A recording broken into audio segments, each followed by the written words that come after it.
ഇദ്ദേഹത്തെ ഓർമ്മയുണ്ടോ? ഇദ്ദേഹം രചിച്ച പാർലേജിയെ കുറിച്ച് കേട്ടിട്ടുണ്ടോ? ശക്തിമാൻ സീരിയൽ നമ്മളാരും മറക്കാൻ സാധ്യതയില്ല. ഉച്ചയ്ക്ക് 12 മണിയാവുമ്പോൾ മറ്റെന്തും മാറ്റിവെച്ച് 90s കിഡ്സ് ടി-വിയുടെ മുന്നിലെത്തുമായിരുന്നു. കുട്ടികൾക്കിടയിൽ അത്രയും ഓളമായിരുന്നു ശക്തിമാൻ ഉണ്ടാക്കിയത്. ബ്രിട്ടാനിയ പ്രസൻസ് ജയ് ഹനുമാൻ, അതുപോലെ പാർലേജി പ്രസൻസ് ശക്തിമാൻ, ഇത് രണ്ടും ഇപ്പോഴും മറക്കാൻ സാധ്യതയില്ല.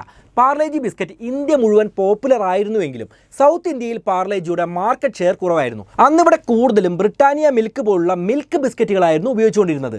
അപ്പോൾ സൗത്ത് ഇന്ത്യൻ മാർക്കറ്റിലേക്ക് വരാനുള്ള വഴികൾ പാർലേജിയുടെ മാർക്കറ്റിംഗ് ടീം ആലോചിച്ചുകൊണ്ടിരിക്കുകയായിരുന്നു. അപ്പോഴാണ് എന്തുകൊണ്ട് ശക്തിമാൻ്റെ കുട്ടികൾക്കിടയിലുള്ള വലിയ സ്വാധീനം കമ്പനിയുടെ മാർക്കറ്റിങ്ങിന് വേണ്ടി ഉപയോഗിച്ചുകൂടാ എന്നുള്ള ഐഡിയ പാർലേജി കമ്പനിക്ക് ഉണ്ടാവുന്നത്.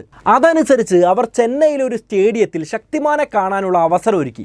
അതിലേക്കുള്ള എൻട്രി ടിക്കറ്റ് ആയിട്ട് കുട്ടികൾ 2 പാർലേജി ബിസ്ക്കറ്റിന്റെ കാലി പാക്കറ്റുകൾ കൊണ്ടുവന്നാൽ മതിയാവും. അങ്ങനെ ആ ദിവസം വന്നെത്തി. പാർലേ ടീം വിചാരിച്ചത് 10,000 പേരെങ്കിലും പങ്കെടുക്കുമെന്നായിരുന്നു. പരിപാടി തുടങ്ങിയപ്പോൾ വലിയ ക്രൗഡൊന്നും ഉണ്ടായിരുന്നില്ല. കുറച്ച് കുട്ടികളും പാരൻസും മാത്രമായിരുന്നു അവിടേക്ക് എത്തിയത്. പാർലേ ടീം ആകെ അങ്കലാപ്പിലായി.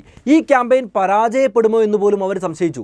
ശക്തിമാൻ, അതായത് മുകേഷ് ഖന്ന, സ്റ്റേജിലുണ്ടായിരുന്നു. പിന്നീട് സമയം പോകുന്തോറും സ്കൂൾ ബസ്സുകളിലടക്കം കുട്ടികൾ വരാൻ തുടങ്ങി. 10,000 പേരെ പ്രതീക്ഷിച്ചെടുത്ത് 1,00,000-ഓളം ആളുകളാണ് അന്ന് അവിടെ എത്തിയത്.